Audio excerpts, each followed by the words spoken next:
The world once battled an outbreak of polio, an infectious disease responsible for crippling hundreds of thousands of people or even worse. But the development of a vaccine saved millions of lives from the same illness. In fact, the World Health Organization reports at least 10 million deaths were prevented from 2010 to 2015, thanks to vaccinations delivered around the world.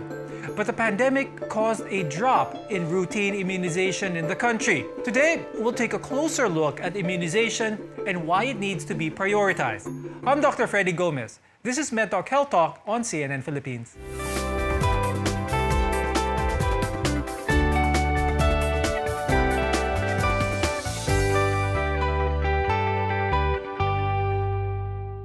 Immunization protects against life-threatening diseases such as measles, mumps, rubella, as well as diphtheria, tetanus, and pertussis. Vaccines work by training your immune system to create antibodies. Our guests are here today to tell us more about this. Let's welcome Dr. Jaifred Christian Lopez. He's a public health specialist and assistant professor from the College of Public Health, UP Manila.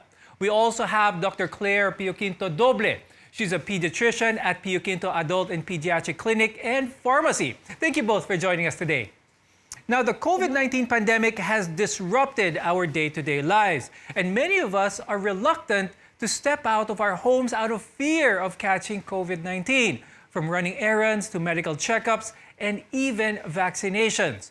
The health department noted a decrease in the number of Filipino children who received routine immunization, citing factors related to the COVID-19 pandemic.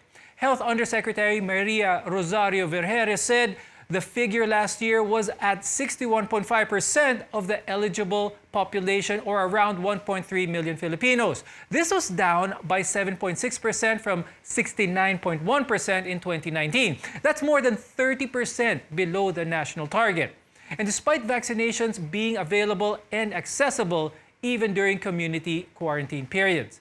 Dr. Jim, tell us please, how has the pandemic disrupted routine immunization? Is it mainly due to fear of being exposed to COVID-19? It's more on people who will be receiving the vaccine. That's just one perspective though, because we also have to remember that health workers are also involved in that, in providing the immunization. And of course, the current pandemic response kasi, of course, it's taking their time, it's taking their effort, it's also taking up resources. So it's also making it a bit difficult for them to reach all our barangays, all our villages, so that we can have the vaccination go on. So it's not just for COVID-19, but more importantly, yung mga routine natin na immunizations. Like right now, May, June, that's the summer season. That's usually the season for catch-up of measles vaccines, yung tinatawag nating MRC. So because of the current pandemic situation, the attention being given to these vaccine programs is divided. And despite the challenges the pandemic poses, we need to prevent a decrease in immunization before more Filipino children are affected. Dr. Claire, how do vaccines protect children? Please explain to us how they work. Freddy, I think the best way to answer that question is to first explain how our body reacts when an infection gets into our body. For example, let's say the measles virus gets into a child's body. What the body does is it's going to try to fight off the infection. So, ang magiging signs and symptoms niyan would be high-grade fever, the rashes, the conjunctivitis, cough and colds. These symptoms will eventually lead to pneumonia and hospitalizations. After a week or two, when the child gets better, the child will develop the antibodies and the child will then be said to be immune. What a vaccine does is it gives you the immunity without having to go through all those signs and symptoms. So it's like getting the disease without actually experiencing the disease. Very good explanation. And vaccines are provided soon after a child is born, protecting him or her from a number of diseases. Dr. Claire, what types of vaccines are usually given or provided? One is live attenuated. Live attenuated is a live form of the pathogen, but that has been weakened. Since it's a live vaccine, we can't give this with those immune-compromised patients. Another type is the inactive vaccine. An example would be the injectable polio and the flu, the annual flu vaccine. Another is the subunit. An example would be the pertussis vaccine. It's included in your 6-in-1 vaccine. Then we also have the conjugate vaccine. I think you all know this, the pneumococcal vaccines. These are conjugate vaccines. And then the toxoid, it is, examples of these would be the tetanus and the diphtheria vaccines. Each of these vaccines were developed because the diseases posed serious health risks for the children around the world. And this is why completing the series of vaccinations is crucial. Dr. Claire, how many vaccines are usually needed? I think it would help if I would just show you the schedule of childhood immunization. If you look here, on the y-axis, you will see the age of the patient, the vaccines that are going to be given. And then on the x-axis, you will see the age of the patient that's to be given. But ultimately, vaccinations gives Filipino children a healthy start in life. But still, our country struggles with vaccine hesitancy. Doc Jim, what is vaccine hesitancy? Okay, so ang vaccine hesitancy, it's a kind of phenomenon where we see that people are refusing to get their vaccines for various reasons. But most of these reasons are to a belief that the vaccines will harm them more than they will benefit them. And I think one of the things that is really important in combating vaccine hesitancy is to really educate yung ating mga tao that vaccines are providing us protection in a way that it will prevent them from getting severe disease. Okay, very good. And Dr. Claire, do pediatricians experience an increase in vaccine hesitancy, especially now during the pandemic? And what are pediatricians doing to counter this or adapt to this? Yes, Doc Freddy, definitely we also experience that a lot of parents now, they don't want to actually leave their houses. Takot na takot sila because as soon as they leave the house, baka makakuha sila ng infection. So what we do is we make sure that our clinics are clean and safe for every patient to come in. So we just set them by appointment. So for example, if you're here for measles, kayo lang yung nasa loob ng clinic, no one else is allowed to go in. And then as soon as you're done, you sanitize the clinic and then the next patient comes in. Pero for those talaga na ayaw talagang lumabas ng bahay, we also entertain yung mga house calls. So we go to their houses, we put on our suits and then our face mask, our face shields, and then that's when we give the vaccine. So definitely a lot of pediatricians are adapting to the current situation. Dr. Jim, how do you think we can change the conversation and inspire public trust in vaccines? Actually, that's a very hot topic right now in public health, since right now we are trying a lot of strategies on how we can convince people that vaccines are effective and safe. So I think ang isang important na conversation point dito is how can we make people feel personally or individually na sila ay makakakuha ng benefit from the vaccine. So kaya kung mapapansin niyo, some of the key messages that are being brought up our health department right now is emphasizing how will anyone who has the vaccine can protect themselves and the others around them. Minsan kasi ang tao mas gusto niyang maramdaman ano ang epekto nito sa buhay ko. Ayan, at yun yung tinatry nating i-build up sa ating communication right now of vaccines, na ito'y ligtas para sa'yo, ito'y makakaligtas din sa pamilya mo.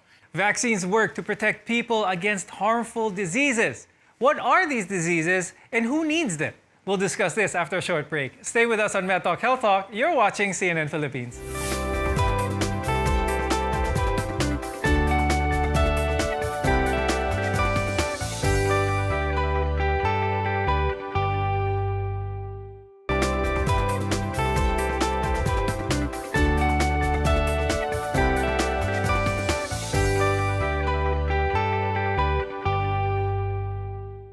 Welcome back to MedTalk Health Talk, your partner in healthcare. I'm Dr. Freddy Gomez. When a child is born, their immunity is not fully developed, putting him or her at greater risk of infection. So vaccination is one of the best ways parents can protect their children from harmful diseases that may require hospitalization or even be deadly.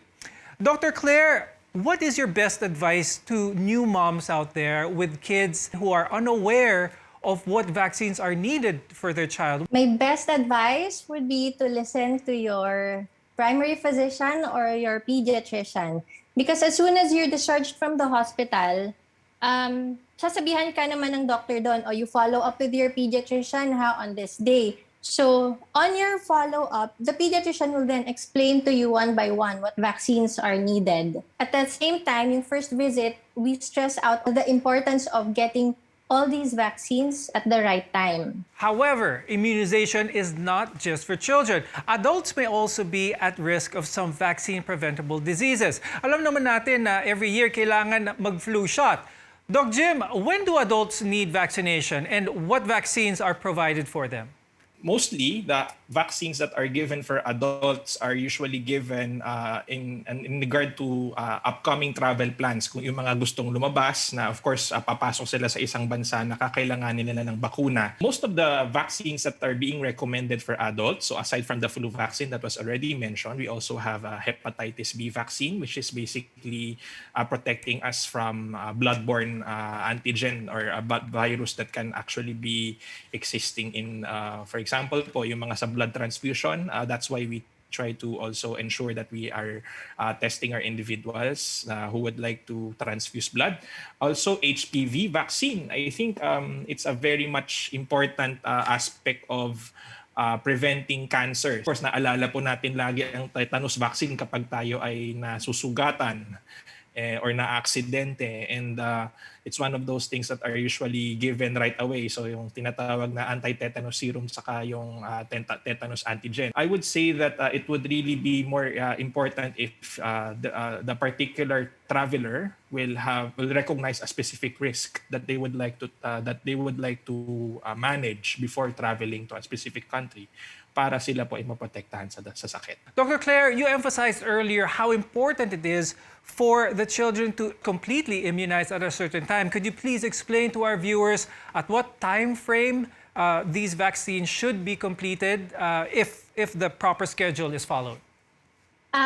Medyo mahaba to, Doc Freddy, and some parents can really get overwhelmed with all the vaccines whenever I explain to them, these are the vaccines that you need. So, approximately 18 months since birth to 18 months, makakomplete na nila ang vaccines nila. Although they do have an option to skip every other month when they want the vaccines to get it. So for the first 6 months of life, we give the 6-in-1, the rotavirus and the pneumococcal. We give that in alternately. And then at 9 months, we give the measles vaccine.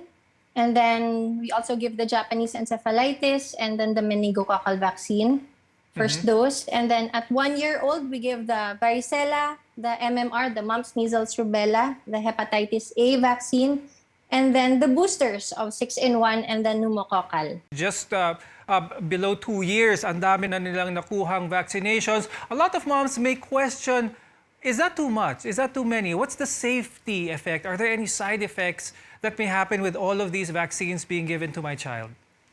These vaccines are all very safe to be given, even if you give them together. So minsan, I give the 6-in-1 on one leg, the other, the pneumococcal on the other leg or the thigh, and then rotavirus, para lang malesen yung paglabas nila sa bahay. So that's how safe these vaccines are. You can give them simultaneously. Side effects would be just swelling, minimal swelling, not even. Minsan nga, hindi sila na nilalagnat. Most of the time, actually, hindi na nilalagnat yung mga bata sa mga vaccines because these are new vaccines, new formulation. So, very minimal na lang ang mga side effects. Okay, very good. So for those moms who are wary about the safety, you heard it from the experts. When we return, best practices for immunization. Keep it right here on MedTalk Health Talk, only on CNN Philippines.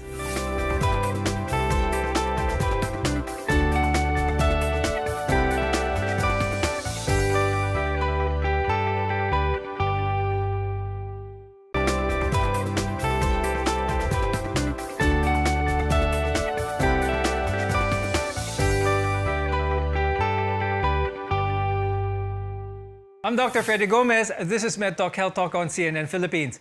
Vaccines save lives. Diseases that used to be widespread around the world can now be prevented by immunization. But it's a powerful tool that isn't fully utilized. Today, we want to provide honest and clear information to counter vaccine hesitancy. Doc Jim, what are some of the risks on the child or even in the adult when vaccines are skipped or delayed? Okay, so definitely there is a heightened risk of getting the infection. That's something that will have to be addressed. So that's why we have these recommended schedules for our yung ating mga bakuna na nakadesenyo siya sa kung kailan talaga magiging susceptible ang katawan ng tao dun sa sakit na yon. So like for example, yung mga nabanggit kanina ni Dr. Claire a while ago about yung mga timelines natin. So kasi as much as possible, we are already building the immunity of our children, 18 months and below. And yun kasi yung relatively ang immune system natin very very susceptible to a lot of infections. In fact, yun yung reason kung bakit one of the things that we are measuring in public health is yung under 5 mortality kasi maraming mga bata ang kapag hindi nababakunahan ay ikinamamatay nila yung mga sakit. We are combating through vaccine. It's avoiding infection. That's of course magandang kung gawin mo na siya ngayon, 'di ba? Yun yung isang magandang advice. Another is in terms of existing variants. If we will be contextualizing yung ating discussion with the current COVID-19 variant, maganda sanang isipin natin na kapag tayo ay nasabihan na pwede na tayo makakuha ng bakuna, tapos i-delay mo siya, malaki ang tsansa na kapag ready ka na, hindi naman ready yung bakuna for you. Ibig sabihin, wala kang supply. So, magandang isipin siya na habang ang bakuna ay nandito, kunin mo na dahil hindi mo alam kung kailan mo siya ulit makukuha. Medyo we are still fixing all of those supply-related challenges. So that's for COVID-19. But for all of these other vaccine-preventable diseases in general, maganda talaga na kung kailan tayo may opportunity na makuha yung bakuna, makukuha natin siya. Hindi lang sa kung paano natin ma-prevent yung sakit, but also because it will also allow us to get it at the time na it's also made available to us. Now, Dr. Claire, there are some moms who have their kids vaccinated na baka meron silang makitang side effects na katulad ng nilagnat or baka nagkapasa ang bata. Are these things events that moms should be worried about? And if this does happen, what can the moms do? As soon as mabakunahan yung bata, before you send home a parent or a child, you have to explain to them, ito mommy, ang pwedeng mangyari, baka mag-fever, so you can give paracetamol at this dose and ganyan. The fever usually lasts for about a day or two, but not definitely, hindi na yan on the third day of the vaccine, after 3 days of the vaccination. So kung maglalagnat pa, beyond that, bumalik ka na dito. Also the swelling, we also advise on what to do, like you can apply a cool compress on the area. Swelling can happen, but also hindi naman na palagi. Okay. And a lot of us are worried and anxious about the COVID-19 pandemic. Hopefully, we reach herd immunity soon. But until then, it helps to know that we're protected from other life-threatening diseases. Vaccines are a safe and effective way to do this. Vaccines save lives. For those of you who are unsure of where to get yours, Dr. Claire, where can one go for routine immunization? Okay. Madami actually, Doc Freddy. You can go to your health center. You can get the vaccines for free for the first year of life. You can get the primary series there. For those who do not want to go to the health center, you can also go to your pediatrician. It's very readily available and we can explain it to you one by one which vaccines will be given and yung next na schedule ninyo ng vaccine. And then if you don't want to leave your houses, you can also go online and look for pediatricians who can go to your house and vaccinate your child. Just make sure that yung kakontakin ninyo is licensed to give the vaccine. Okay, good advice. And while getting your vaccine, please be sure to follow minimum health standards always. Let's do our part to protect ourselves and those around us. Doc Jim, let's remind our viewers again, what are the minimum health standards in place?